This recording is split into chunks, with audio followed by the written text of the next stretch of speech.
말씀 나누는 오늘 그 제목이 주제가 내 안에 머물러란데요. 오늘, 다음 주, 다다음 주, 조금 길면 그 다음 주까지. 그래서 내 안에 머물러라 1이라고 써 있죠. 그래서 저도 지금 아직 이 방대한 분량을 이번 주에 정하고 계속해서 지금 뭐 연구하고 자료들도 보고 기도하는 중이라 이게 한 세 번까지 갈 것 같고요. 세 번에 끝날지 네 번에 끝날지는 좀 봐야 될 것 같습니다. 주제는 동일해요. 말씀은 대신 뒤로 좀 더 넘어가게 되어 있습니다. 그렇게 기억해 주시면 좋을 것 같아요. 여러분, 요즘에도 그 세상에 이런 일이 방송을 하나요? 이게 다시 나오나요? 끝났다가 다시 하나요? 저희 집에 TV가 안 나와서, 왜냐면 아내가 원래 TV 보는 걸 싫어하고 저는 TV 보는 걸 너무 좋아하는데 그런 습관을 좀 끊어내려고 TV를 끊었어요. 그래서 인터넷만 들어오고 있거든요. 그러니까 TV를 안 보다 보니까 요즘 어떤지 몰라서 제가 왜 이 말씀 드리냐면 우리 예전에 어렸을 때 이제 그런 TV 프로그램이 많았어요. 뭐 세상에 이런 일이나 미스테리 극장, 그렇죠? 뭐 불가사의의 세계. 우리가 보통 세상에 이런 일이 미스테리 또는 불가사의하다고 얘기하는 게 왜일까요? 이게 보편적인 일들이 아니기 때문이죠. 제가 몇 달 전에 이제 본문 설교 때도 말씀드렸던데 그 지방의 어떤 아저씨, 벼락 맞은 아저씨 기억나세요? 네, 정말 개차반으로 사시던 분이었어요. 동네에서도 손을 다 놓고 그 자녀들이나 집사람, 오히려 부모까지도 내 자식이지만 쟤는 그냥 좀 어디 가서 사고로 좀 죽었으면 좋겠다. 이렇게까지 고백할 정도 너무나 개차반이 아들이었는데 그날도 똑같이 술을 먹고 논 사이 집에 오다가 벼락을 맞았어요. 다음에 일어났는데 이 벼락이 머리로 맞아서 항문으로 나간 거야. 살았어요. 이거 있어요. 여러분 지금 찾아보시면 있을 거예요. 네, 되게 유명한 얘기예요. 그러다가 이 사람이 어떻게 됐냐? 완전 사람이 변했어요. 180도. 너무 좋은 아빠, 너무 좋은 남편, 정말 세상에 둘도 없는 그런 아들, 동네 어른들도 너무나 잘 섬기고 인터뷰를 했는데 본인이 벼락을 맞는 순간이 기억이 난대요. 그러면서 변한 거예요, 사람이. 예. 그러니까 그런 것들도 이제 세상에 이런 일이 나오고, 근데 제가 오늘 말씀드리고 싶은 건 뭐였냐면, 제가 예전에 어렸을 때 한 초등학교 5, 6학년 정도로 기억이 나요. 그러니까 한 87년, 88년. 우리 예지나, 여기 옆에 예지 오빠? 그러니까 보면은, 그 도대체 언제적 얘기하겠지만, 제가 이제, 87년이 5학년, 그때인데, 외국 방송이었어요. 아마 그게 그때 당시에 불가사의의 세계였던 것 같아요, 제목이. 예. 근데 어떤 얘기였냐면, 교통사고가 났는데 어머니가 아이를 데리고 가다가 잠시 정신을 잃고 일어났더니 아이가 자동차 밖에 이렇게 깔려 있는 거예요. 어머니가 그 바퀴를 자동차를 두고 아이를 끄집어냈어요. 아니, 이게 사실은, 여러분 지금 나가보시면 알지만, 우리 조그마한 경차도 못 들어요. 꿈쩍도 안 해요, 여러분, 정말. 웬만한 장정? 강호동이 와도, 강호동이 한참 전성기 때 오면은 한 바퀴 정도 살짝 들긴 하겠지만, 꿈쩍도 안 해요. 근데 어떻게 바퀴를 두고 아이를 꺼낼 수 있었을까? 그러니까 불가사의한 세계에 이렇게 보도가 되고 나왔겠죠? 그러면서, 물론 이제 뭐 이론적으로 설명될 수 없고, 다른 부분으로 표현될 수 없지만, 순간적이지만 사람이 굉장히 상식을 벗어나는 엄청난 힘과 괴력을 또 능력을 발휘하는 경우가 종종 있어요. 예, 저는 그래서 어떻게 하면 사람이 그럴 수 있을까? 아주 급박한 상황, 정말 내가 지금 이 순간 이러한 것을 하지 않으면 이 상황이 정말 비극으로 갈 수도 있는 상황, 여러 가지 상황들이 있겠죠. 그리고 또는 한편으로 무언가 초집중이 필요한 어떤 그러한 시점, 그럴 때 내가 나도 모르게 나의 능력을 극대화해서 사용할 수 있는 부분이 좀 표출되는 것 같아요. 여러분들 혹시 루시라는 영화를 보셨나요? 예. 루시라는 영화, 아주 갑자기 그 여자 주인공 이름이 생각이 안 나네? 스칼렛 요한슨. 예. 워낙 유명했는데. 스칼렛 요한슨이 주연을 한 루시라는 영화. 물론 그 영화는 우리 기독교적인 관점하고는 너무나 상반되는 내용이지만 그 영화에서 동의가 되는 부분은 뇌의 활성화예요. 예. 이 우리의 뇌가 사용이 될 때, 그 퍼센티지가 올라갈 때 어느 정도까지 능력을 발휘할 수 있느냐라는 것을 표현한 영화거든요. 근데 이제 거기서 보통 우리가 평범한 인간들은 우리 뇌의 10%도 사용하지 못한대요. 아인슈타인이 한 10% 정도 사용했다고 합니다. 현재까지 지구상에 존재했었던 가장 머리가 좋았던 그 인물인 아인슈타인이 한 10% 정도 사용했다고 해요. 근데 이제 루시라는 영화를 보시면 그 약이 몸으로 잘못 퍼지면서, 물론 좀 극단적인 설정이긴 하지만 점점 나와요. 네, 15%, 20%. 그러면서 생각만으로 모든 걸 조종할 수 있는 내 육체적인 능력을 뛰어넘는 여러 가지가 나오죠. 아마 이런 것이 좀 연관되어 있지 않나라는 생각을 해요. 그래서 아주 급박한 상황, 극단적인 상황, 초집중적인 부분이 필요한 상황일 때 그런 뇌의 어떠한 사용이 순간적으로 이루어져서 그런 능력이나 그런 상황들을 만드는 게 아닌가라는 생각을 하는데, 저는 제가 오늘 말씀이 내 안에 머물러라는데 왜 이런 말씀을 드리냐면, 그러한 모든 것들을 다 종합해 봤을 때 그 중심에 어떠한 기준이 있기 때문이거든요. 그 기준이 뭐냐? 바로 사랑이에요. 왜 사랑인지는 오늘 본문 말씀을 함께 나누면서 우리가 함께 확인해 보도록 하죠. 자, 본문으로 들어가겠습니다. 근데 오늘 본문에 앞서서 제가 여러분들에게 요한복음에 대해서 잠시 설명을 좀 드릴게요. 여러분들 복음서 하면 우리가 다 몇 권인지 아시죠? 총 4권이 있어요. 마태, 마가, 누가, 요한복음. 우린 보통 마태, 마가, 누가복음을 공관복음이라고 합니다. 공통적인 관심사, 공통적인 관점으로 풀어낸 책이어서 이 3권을 함께 공관복음이라고 해요. 그리고 제4복음서라고 해서 요한복음을 이렇게 듣습니다. 이 복음서를 하나님의 말씀이 이전에 우리가 하나의 책으로 한번 본다면 그 책은 다 주제가 있거든요. 텍스트가 있고, 텍스트는 이미 정해져 있어요. 그렇죠? 마태복음, 마태가 쓴 복음서, 누가가 쓴 복음서, 마가가 쓴 복음서, 그리고 요한이 쓴 복음서. 근데 주제는 뭘까요? 공관복음이라고 불리는 이 마태, 마가, 누가 3 책은 주제가 동일합니다. 뭘까요? 바로 하나님 나라예요. 하나님 나라는 어떤 것인가? 하나님 나라는 도대체 우리가 어떻게 갈 수 있을까? 예수님이 이 땅에 오셔서 3년간 공생의 기간 때 선포하신 그 하나님 나라는 도대체 무엇을 뜻하는 것일까? 이 공관복음은 그걸 얘기하고 있는데요. 요한복음은 1장 1절부터 마지막 절까지 하나님의 나라에 대한 언급은 다 한마디도 없어요. 그럼 뭐가 있느냐? 요한복음 1장 1절을 우리가 보면은 답이 나와요. 태초에 말씀이 계시니라. 그 말씀은 하나님과 함께 계셨고 그 말씀이 하나님이시다. 자, 말씀을 바꿔볼게요. 뭘로? 예수님으로. 태초에 예수님이 계셨다. 예수님은 하나님과 함께 계셨다. 예수님이 곧 하나님이었다. 요한복음의 주제는 예수님은 누구신가입니다. 그래서 이 4권은 함께 보시면 안 돼요. 전혀 다르게 바라보셔야 되는 부분이에요. 그래서 사실 성경을 구성할 때 이 요한복음을 신약 성경에 넣어야 되느냐, 아니면 복음서의 자리에 위치를 시켜야 되냐 안 하냐에 대한 어떤 갑론을박이 굉장히 심했어요.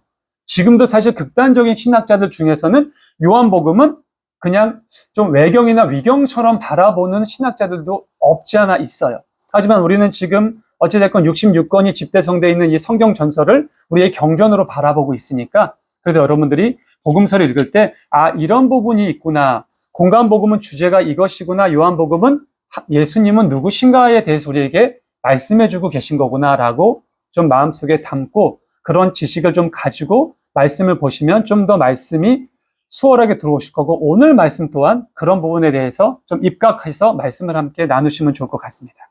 그리고 또 하나, 언제나 그 본문에 우리가 오늘 15장 1절로 17절까지 읽었잖아요. 딱 요것만 보시면 안 돼요. 요것만 보시고 요것만 해석을 해버리면요, 저기 길 건너에 있는 하나님의 교회나 가끔씩 저기 사람들 나와서 막 6월절 지켜라 뭐 이상한 얘기하는 신천지나 다를 바가 없어요. 이단들이 하는 짓거리들이 그런 거거든요. 단어 몇 개, 그 상황만 몇 개, 앞뒤 문맥 전혀 따지지 않고. 근데 우리는 앞뒤의 문맥과 그 문맥뿐만 아니라 그 시대의 배경적인 부분과, 그리고 오늘 화자가 누구예요, 여러분? 오늘 이 말씀을 하시는 게 누굽니까? 예수님이죠. 예수님이 왜, 어떤 이유로, 어떤 상황에서, 어떤 시점에서 이 말씀을 하시는지도 파악을 하고 읽어야 돼요. 그래서 이 앞에 어떤 사건들이 있었는지, 지금 예수님의 공생의 기간 동안 나는 참 포도나무요라는 이 말씀을 하시는 이 시점은 어떤 시점인지를 파악하셔야 돼요. 오늘 우리가 15장을 봤어요. 2장 앞으로 가서 13장에 보면은 최후의 만찬의 자리가 나옵니다. 그럼 지금 이 자리가 어떤 자리인지 대충 눈치가 채시죠, 여러분? 어떻게 보면 예수님이 제자들에게 마지막으로 권면하시고 마지막 비유로 설명하시고 마지막 조언을 하시는 바로 그 상황이에요. 최후의 만찬을 하셨어요. 제자들의 발도 다 씻겨주셨어요. 베드로에게 네가 다 굴기 전에 나를 3번 부인할 거라고 예언도 하셨어요. 도마는 그 얘기를 다 듣고 나갔어요. 왜 나갔을까요? 예수님을 고발하려고. 바로 그 직후에 이 말씀을 하시는 거예요. 자, 뭐라고 말씀하세요? 1절 볼까요? 1절 올려주세요. 네. 1절. 1절 다 같이 읽을게요. 시작. 나는 참 포도나무요 내 아버지는 농부이시다. 자, 나는 참 포도나무요 내 아버지는 농부이시다. 예수님께서 공생의 기간 때 제자들에게 거의 대다수의 말씀을 다 비유로 하세요. 그 비유는 그들이 살고 있는 그 중동, 그 시대 지방의 어떤 여러 가지 배경적인 환경, 역사적인 또는 그들의 어떤 관습적인 부분에 입각해서 비유로 말씀하세요. 그래서 간혹 우리가 지금 이 시대에 읽을 때, 아, 이게 무슨 얘기지? 이 결혼 풍습이 조금 이상한데? 가나안 혼인잔치에서, 왜 그 포도주가 떨어지지? 뭐 여러 가지 좀 이해가 안 되는 상황들이 있어요. 근데 그런 걸 다 뒤로 넘겨두더라도 오늘은 우리가 이해될 수 있는 부분이죠. 왜? 우리도 지금도 농사를 짓고 있는 우리, 뭐랄까요, 국민들이 있고, 예, 우리나라도 농경사회였으니까. 자, 오늘의 비유는 농사예요, 여러분. 예수님은 뭐라 그래요? 본인은 참 포도나무래요. 아버지가 누구? 하나님이 농부시라는 거예요. 우리는 뭐예요? 가지라는 거죠. 그럼 여러분 볼게요. 자, 나는 참 포도나무다. 자, 그냥 나는 포도나무 해도 됐는데 왜 참 포도나무라고 했을까요? 그럼 잘못된 포도나무도 있다라는 얘기고요. 거짓된 포도나무도 있다라는 얘기고, 우리가 참 포도나무라고 알고 믿고 온전하게 교회를 다니고 목사님을 섬기고 열심히 살았는데 알고 봤더니 내가 이단에 종사하고 있었어. 이단에 소속되고 있었어. 허다하다라는 거죠. 이 시대도 마찬가지라는 거예요. 제자들에게 나는 참 포도나무다. 그리고 아버지는 농부시다. 근데 여러분, 우리 2절 읽을게요. 자, 시작. 내게 붙어 있으면서도 열매를 맺지 못하는 가지는 아버지께서 다 잘라버리시고. 여기까지만. 자, 여러분, 저도 여러분들에게 말씀을 전할 때 어떠한 확실한 기준을 말씀드려요. 뭐예요? 하나님을 믿고 있는 사람이냐, 아니면 하나님을 믿지 않는 사람이냐. 믿지 않는 사람하고 얘기하고 싶지도 않고요. 얘기하지도 않아요. 네? 간혹 제가 이런 얘기하면 누군가가 그래요. 아니, 너 그래도 목사인데 목사가 만민을 사랑하고 온 인류를 사랑해야지? 아니요, 그러지 않아요. 예수님도 그러지 않으셨어요. 저도 그럴 생각이 없어요. 아니, 하나님 믿고 온전히 교회 나오는 사람만 케어하기에도 힘들어요. 제 남은 인생이 짧아요. 제가 목회를 너무 늦게 시작해서. 물론 일찍 시작했다고 한들 그것이 달라지진 않겠지만 온전하게 교회에 나오고 열심히 하고 하나님의 말씀을 알려고 하고 무언가 마음속에 변화되려고 하는 사람에게만 말씀을 전하고 기도해주고 하기에도 바쁘다니까.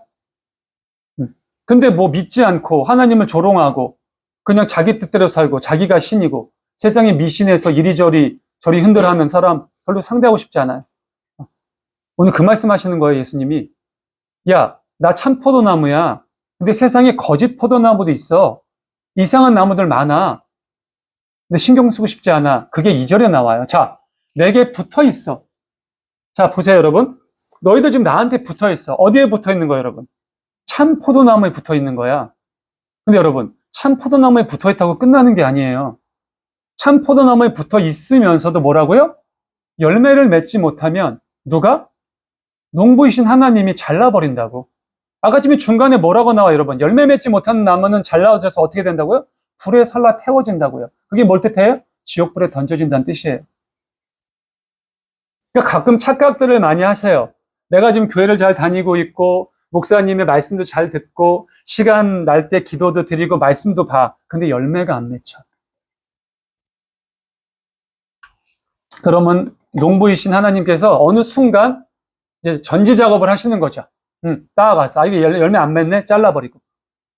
지난주 이제 주일이 한 주의 시작이니까 지난주 화요일인가 목요일쯤에 아내가 이제 저희 집에 이제 로봇 청소기가 청소하면 지가 청소를 해요, 바닥은. 나머지는 저희가 이제 뭐 화분에 물도 주고 이런 걸 하는데 우리 집에 우리 아내만큼 나이가 많은 그 고무나무가 있어요. 아내 얘기를 들어보니까 본인 아기 때부터 있었대. 그걸 이제 어머니가 저 사람 시집갈 때 주신 거예요. 그러니까 50년이 넘은 고무나무죠. 나한테 여보 그 고무나무에 물 주래. 얼마나 주니까 이걸로 2개를 주래요. 2개 주더니 거기에 노랗게 돼 있는 거는 떼래. 이거 어떻게 떼? 그냥 부러뜨리면 된다. 또 부러지더라고요. 이거 버렸죠. 제가 이번 주에 이 말씀을 준비했지만 너무나 신기하게 그게 좀 맞는 거예요. 내가 농부는 아니지만 제가 그런 역할을 한 거잖아요. 딱 갔어요. 어느 때에 가겠죠? 근데 옆에 있는 다른 잎사귀들은 너무나 초록으로 파릇파릇하고 너무너무 예뻐. 근데 이상하게 옆에 있는 몇몇 가지는 열매를 잘 맺지 못하고 시들시들하고 누래져서 그냥 뽑아버리는 거예요. 하나님이 그 작업을 하신다는 거예요. 언젠지 몰라요. 하나님의 때야. 하나님의 때. 그렇기 때문에 우리는 우리의 어떤 시간을 미루고, 난 지금 좀 놀래, 조금 좀 즐길래, 내 인생을 위해서 열심히 살다가 나중에 좀 결혼도 하고, 좋은 남편, 좋은 아내도 만나고, 애들도 좀 낳고, 내 인생이 조금 넉넉해지면 그때쯤 교회 한번 나가볼게. 괜찮아요. 그나마 그때 예수님의 저 참 포도나무에 붙어 있으면 다행이야. 근데 나는 몰라. 하나님께서 나를 열매 맺지 못하니까 이미 잘라버리신 줄. 그래 놓고 본인이 나중에 교회를 나와. 안 된다라는 얘기예요. 되게 많아요. 그런 경우가. 자, 여러분, 오늘 제가 이 상황을 말씀드렸어요. 예수님이 어떠한 상황에서 제자들에게 이 마지막 비유의 말씀을 하시는지 예수님의 심정은 어떠셨을까요? 전 그래요. 내가 예수님이면 지금 이런 말을 할 때가 아니지 않나? 나 조만간 잡혀가서 죽는데? 그걸 다 알고 계시는데? 근데 그렇기 때문에 예수님은 제자들에게 지금 이 말씀을 하시는 거예요. 왜? 사랑하는 베드로야, 바돌로메야, 안드레야, 요하나, 마테야, 빌리바, 누가야. 너네들 지난 3년간 나와 함께 있으면서 정말 열심히 했다. 기도도 하고 힘들고 어려운 고난도 겪고 역경도 피해 나가고. 근데 너네 이대로 있으면 다 잘라져 버려. 너네 다 잘려. 예수님의 심정은 그거예요, 여러분. 그동안은 내가 너희들과 함께 있었기 때문에 너희들을 지켜줄 수 있었어. 내 아버지에게 아버지 잠깐만 더 기다려 주세요. 아직 제가 제 제자들을 훈련시키고 건면하고 얘네들에게 사랑을 주고 있는 기간이니까 잠시만 기다려 주세요. 근데 예수님이 이 찰나 이 말씀 왜 하실까요? 이제 가셔야 되거든. 내가 조만간 죽고 3일 후에 부활하고 우리 성경적으로 보면 제자들하고 한 40일간 함께 계시다가 올라가세요. 물론 그 이후에 성령 하나님을 보내주시지만 이제는 예수님이 함께 못 계셔. 근데 이 제자들이 여전히 열매를 못 맺어.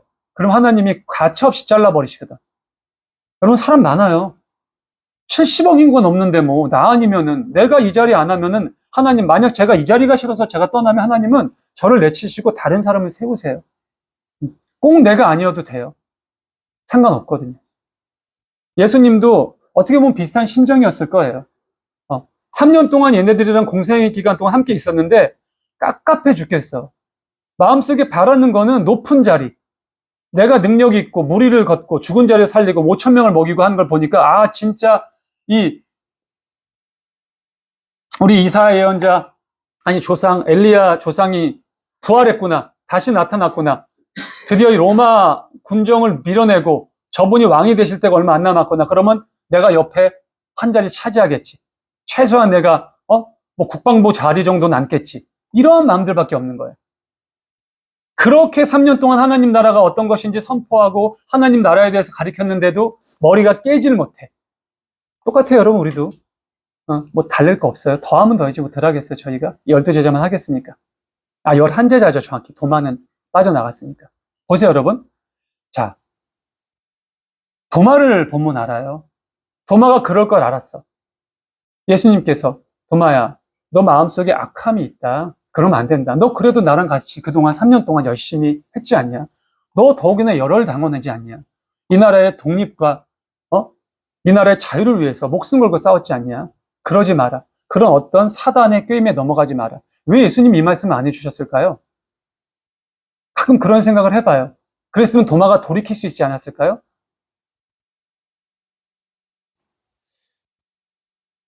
사랑하는 성도 여러분, 오늘 말씀 속에서 예수님은 정말 간절한 심정으로 말씀하시는 거예요. 이 마지막 말씀을.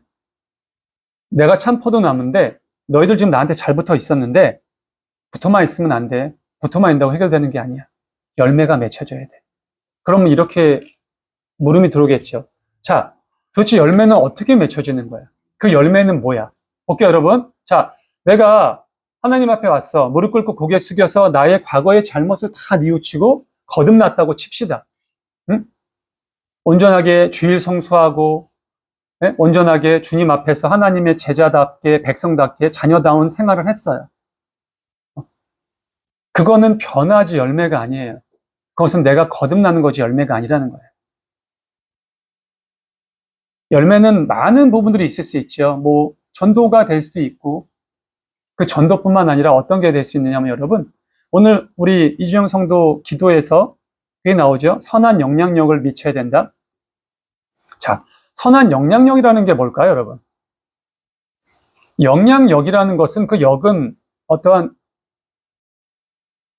뭐랄까, 나를 바라보는 사람들, 또 내가 그 영향력을 끼쳤던 어떤 환경, 또 누군가의 마음에 변화가 일으켜서 그들도 나처럼 만드는 거예요. 제가 예전에 아버님 목회하실 때, 서울 상암동에서 목회할 때, 그때 당시에 이제 제가 전도한 저의 친구들이 한 3, 4명, 제 여동생 2명이 전도한 친구들이 한 20여 명, 이 정도 돼가지고, 교회가 막 개척했는데 한 달 반 만에 한 30명 정도가 됐어요. 교인들이. 그랬는데, 이제 전도를 또 더 해야 되니까 제가 아이들한테 무슨 얘기를 했냐면, 그런 얘기 했어요. 얘들아, 전도를 많이 하면 좋아. 나중에 천국 가서도 가장 큰 상이 전도라 그랬으니까, 많이 하면 좋은데 많이 안 해도 돼. 그래서 전 어떤 얘기 했냐? 한 명만 해. 한 명만. 예지야, 한 명만 해. 대신 그 한 명을 어떻게 해야 되냐면, 너처럼 만들어야 돼. 너처럼. 근데 거기 와 있는 우리 친구들은, 그때 당시 친구들은, 그때 예배가 정말 많았어요. 새벽 예배는 그렇다 치고, 수요 예배, 금요 예배, 주일 예배도 오전 예배, 오후 예배. 그리고 아이들이 토요일 날 모여서 학생부 예배, 청년 예배. 그럼 최소한 예배를, 이제, 우리 학생들이 어차피 학생부나 청년은 토요일 날 오고 주일 날 이렇게 2번을 나와야 되는 거예요. 근데 다 이렇게 나오고, 자기네들끼리 찬양도 준비하고, 헌금 생활도 잘하고, 본인들끼리 여러 가지. 그러니까, 우리가 이제 딱 봤을 때, 저 녀석들은 이제 믿음이나 많은 것들이 이제 좀 갖춰졌구나. 그 얘기를 제가 한 거예요. 한 명만 데려오면 끝나는 게 아니야. 그 친구가 다른 유혹을 이길 수 있게. 그 친구가 온전하게 지금의 너처럼 믿음이 세워질 수 있게. 그러기 위해서 네가 막 욕하고, 야, 너 교회 안 나와 약속했으면서, 이런 게 아니야. 뭐예요, 그럼? 네가 너의 모습을 보여줘야 돼. 네가 열심히 하는 모습, 너의 마음이 하나님께 진심인 모습, 그리고 가장 중요한 건 너의 마음의 사랑. 오늘 말씀에서 그 말씀을 하시거든요. 자, 조금 내려볼게요. 죄송해요. 하나만 올릴게요. 자, 하나 올릴게요. 4절. 자, 4절 읽을게요. 시작. 내 안에 머물러 있어라. 그리하면 나도 너희 안에 머물러. 여기까지만 읽을게요. 자, 오늘 제목 주제가 내 안에 머물러 있어라죠. 여러분, 분명 하나님께서 우리를 먼저 찾아주세요. 여러 가지 방법으로, 뭐 부모를 통해서, 또는 반대로 자녀를 통해서, 또는 우리가 사회에 나가서 직장 동료들을 통해서, 여러 가지들. 근데 어떤 귓가에 들리건 겉면을 받건, 그렇게 해서 내가 하나님께 나왔어. 교회를 다녔어. 이게 끝나는 게 아니거든요. 교회 다니는 건 아무것도 아니에요. 그 다음은 뭐냐면, 그분 안에 우리가 머물러 있어야 돼요. 여기서 머물러 있다라는 건 뭐냐면, 아까 제게 말씀을 드렸던 것처럼 붙어 있는 거예요. 교회를 안 다니고 하나님을 몰랐던 사람들은 지금 나무가 있잖아요. 떨어져 있는 어떤 낙엽 같은 의미란 말이에요. 교회를 알고 예수님을 알고 내가 믿기로 마음먹으면 접붙임이 되겠죠. 참 포도나무에. 이게 머물러 있다라는 의미예요. 네가 나에게 머물러 있으면 나도 너의 안에 머물러 있겠다. 그럼 뭐예요?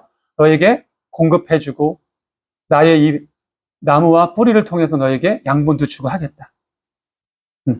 근데 이걸로 끝난다는 게 아니에요. 내려볼게요.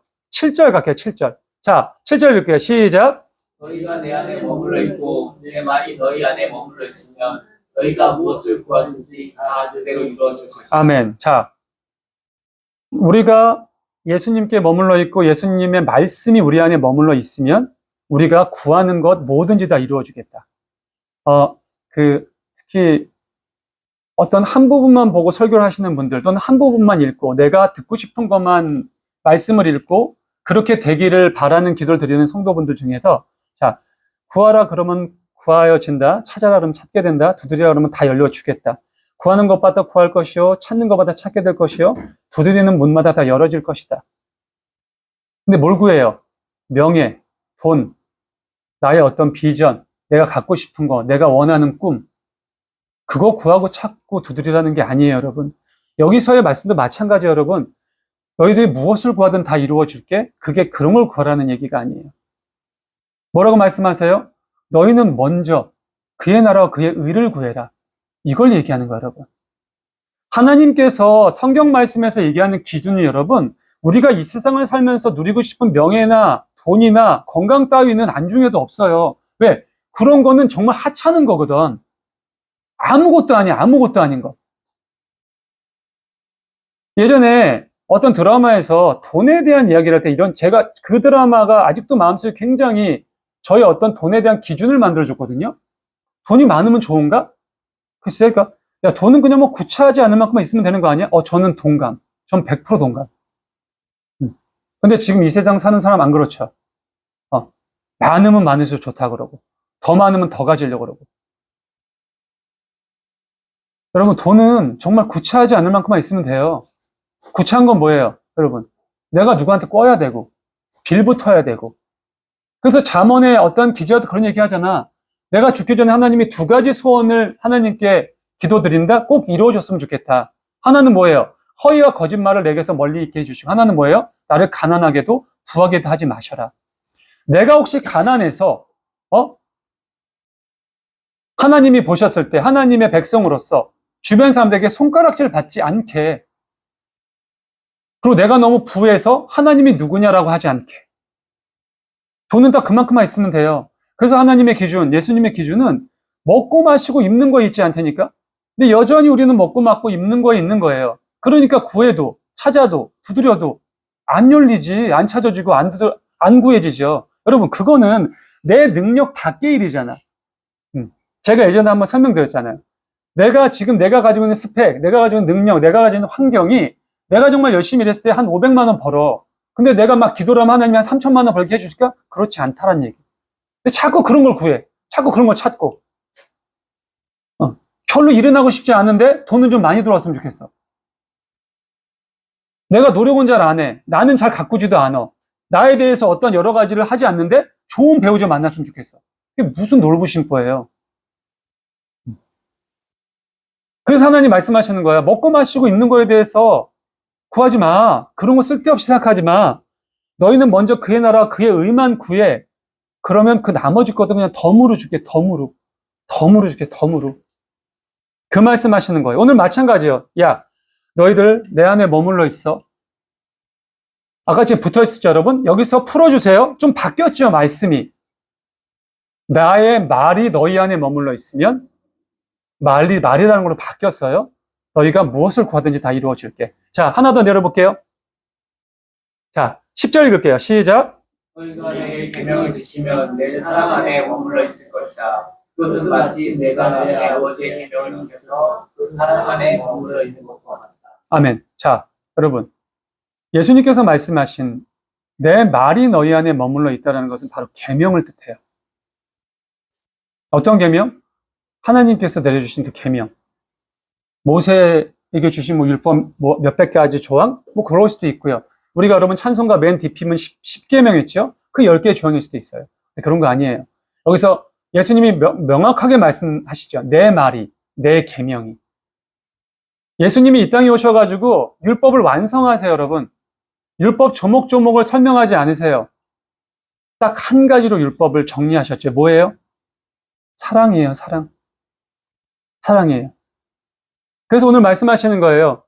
야, 너희 내 안에 머물러 있어. 그리고 내 사랑이 너희 안에 머물러 있으면 너희가 무엇을 구하든지 다 이루어질 거야.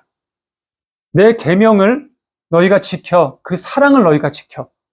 왜 지켜야 돼? 나 또한 내 아버지의 계명을 지켰어. 그러다 보니까 그 아버지의 사랑이 내 안에 머물더라. 너희 역시 나의 계명을 지키면 내 사랑이 너희 안에 머물게 될 거야. 그러면 너희들이 원하는 모든 것들, 구하고 찾고 두드리는 모든 것들이 다 해결될 거야. 여러분, 하나님이 농부시고 예수님이 나무고 우리는 가지입니다. 하나님은 절대적인 권력을 가지신 분, 절대적인 결정권 자세요. 나무가 아무리 주님 얘 베지 마세요. 제 조금만 기다리면 변할 거예요. 아니 그런 거 신경 쓰지 않으신다는 거야 이제는. 왜? 예수님이 떠나셨거든. 이제는 하나님이 절대적인 하나님의 권리로 판단하신다라는 거예요. 넌 안 되겠구나. 나중에 되더라도 안 돼. 내가 지금 너무 급해. 하나님도 급하시거든. 마지막 때가 얼마 남지 않아서 빨리 한 명이라도.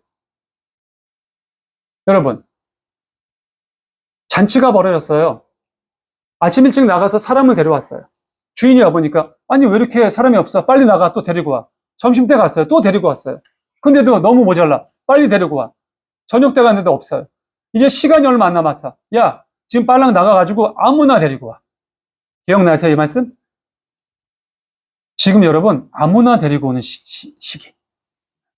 이미 선민인 유대인들, 그 주변에서 뭐 교육을 받았던 그리스인들, 또는 로마인들, 이런 사람들 다 끝났고요. 지금은 아무나.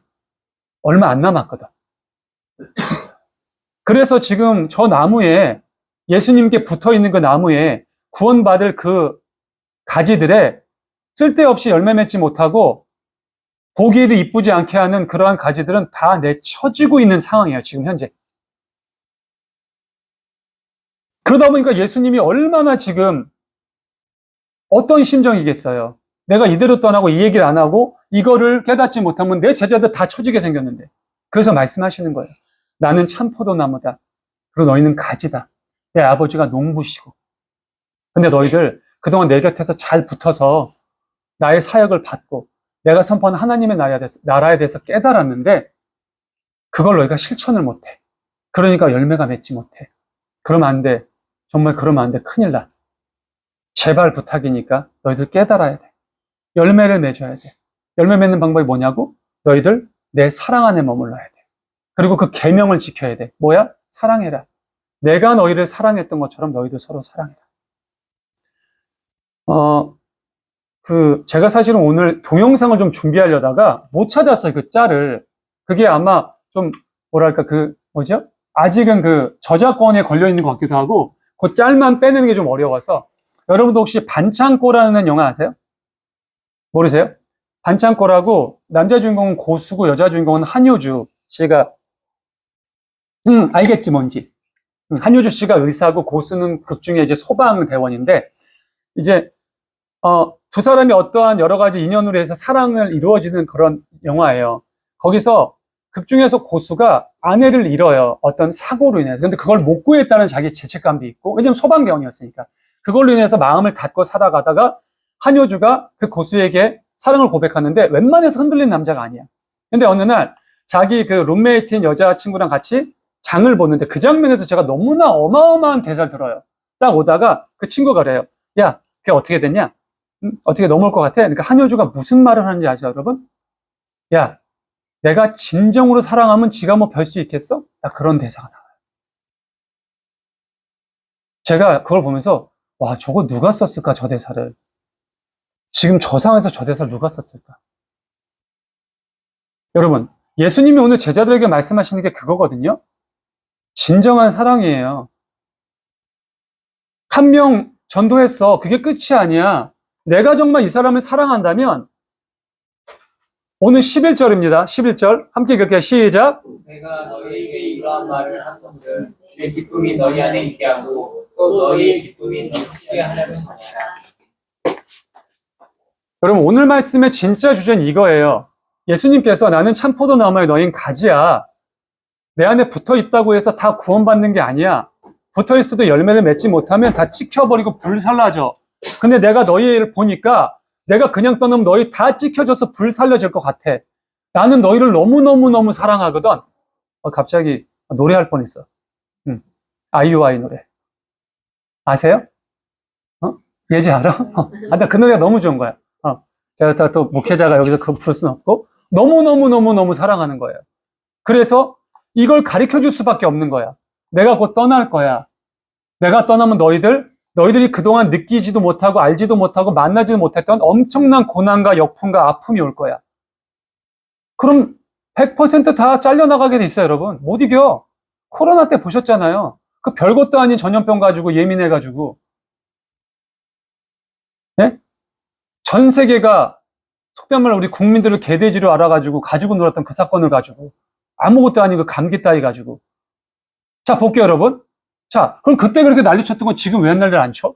저 병 갔거든요. 코로나니까. 아니, 뭐 코로나 괜찮아. 왜 갑자기 이렇게 변했을까? 좀 지식이 미천한 애들은 백신이 나왔으니까 무슨 말 같지도 않은 얘기를 하고 있어요.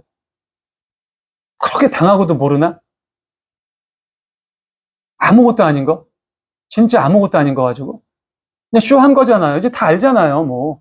누구나 다 아는 사건이잖아. 응? 그런 코로나에도 그렇게 무너져요. 그때 교회 떠나서 안 돌아온다고. 근데 내 목숨줄이 걸려있는 그런 역경과 아픔이 오는데 그걸 어떻게 이겨내요? 그래서 예수님이 마지막 예방주사를 주시는 거예요. 기억해라. 다른 거 다 몰라도 된다. 모세의 몇 배까지 몰라도 된다. 10계명 10개 몰라도 된다. 하나만 기억해라. 내 계명 뭐야? 서로 사랑해라. 내가 너희를 사랑한 것처럼. 근데 그 이유가 뭐냐? 11절이라는 거예요. 야, 내가 하나님의 계명을 지키고 하나님의 사랑이 내 안에 깃드니까 내가 너무 기쁘더라. 이 기쁨이 너무 넘쳐서 말로 표현이 안 되더라. 세상 그 어떤 것도 줄 수 없어. 수조원? 아니, 정말 아름다운 여인들? 순간적인 어떤 쾌락은 줄 수 있겠지. 순간적인 만족은 줄 수 있겠지. 하지만 순간적이야. 나는 너희들도 내 사랑 안에 거할, 나의 계명을 지켜서 내 사랑 안에 거하면 이 기쁨을 너희들이 느꼈으면 좋겠다. 그리고 이 기쁨이 너희 안에 계속 넘치길 바란다. 그 기쁨을 바라봤을 때 너희의 그 선한 영향력이 주변에 열매를 계속 맺게 할 거다. 그러면 하나님께서 오셨을 때, 아, 얘는 열매를 맺고 있구나. 얘는 열매를 잘 맺고 있구나. 절대 쳐내지 않는다는 말씀을 하시는 거예요. 예수님은 그 말씀을 마지막 비유, 마지막 조언, 마지막 겉면으로 지금 사랑하는 제자들에게 하고 계신 겁니다. 저 역시 그러한 예수님의 말씀을 지금 이 시간 우리 사랑하는 하나님과 동행하는 교회 성도들에게 전하고 있는 거고요. 말씀을 마무리하죠. 예수님께서 반복해서 강조하는 게 있어요. 많이 나와요. 자, 우리 하나 내려주세요. 17절 볼게요. 17절 같이 읽을게요. 시작. 내가 너희에게 명하는 것이다. 너희는 서로 사랑하여라. 계속 얘기해요. 내가 너희를 사랑한 것처럼 너희도 서로 사랑해라. 중간에 나왔죠? 마지막 17절에도 뭐래요? 내가 너희에게 명하는 것. 어떻게 보면 다시 반복해서 얘기하는 것. 잊지 말아라. 서로 사랑해라. 왜? 사랑만이 다 이긴다. 아무리 강한 적도, 아무리 강하고 완고한 사람도 사랑만이 이긴다. 여러분, 한 가지만 말씀드리고 마무리할게요. 저는 뭐뭐답다라는 말을 굉장히 좋아해요. 그래서 저는 사실 TV에 우리 유리나 누구야, 수호는 좀 컸어. 유리보다 좀 어린 아이들, 초등학교 1학년 아니면 7살 요런 아이들이 신동이라는 이유로 나와서 어른 흉내를 내가지고 뭔가 하는 걸 별로 안 좋아해요. 아이는 아이다워야죠. 예전에 저희 아버지가 어린아이가 막 울고 떠드는데 집사님이 막 조용히 시키니 아버지가 그랬죠. 단에서. 아니야, 그냥 두시라고. 애는 원래 그런 거라고. 그냥 두시라고. 괜찮다고. 설교하는데 방해 안 되니까.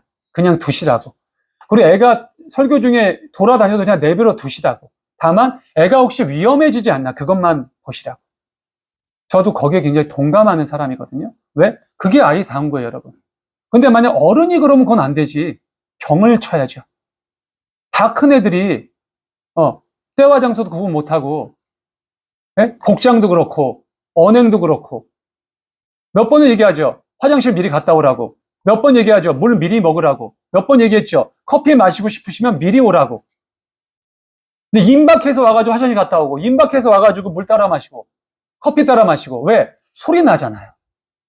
물 따르면은 뜨거운 물이 막 계속 말 나와. 애들이 그러는 건 제가 뭐로 안 그래요. 어른은 그러면 안 된다라는 거예요. 답다라는 거 중요해요.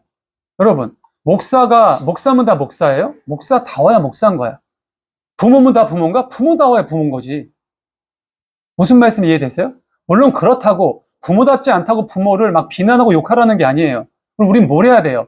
오늘 예수님 말씀하신 거 더 사랑해줘라. 더 많은 진정한 사랑을 줘라. 집까지 이렇게 안 바뀌고 별 수 있어? 안 바뀔 수가 없어요, 여러분. 진정한 사랑을 주면. 진정한 사랑을 주시는 우리 사랑하는 모든 성도들 되실 수 있기를 간절히 축원합니다. 기도하겠습니다. 하나님 감사합니다.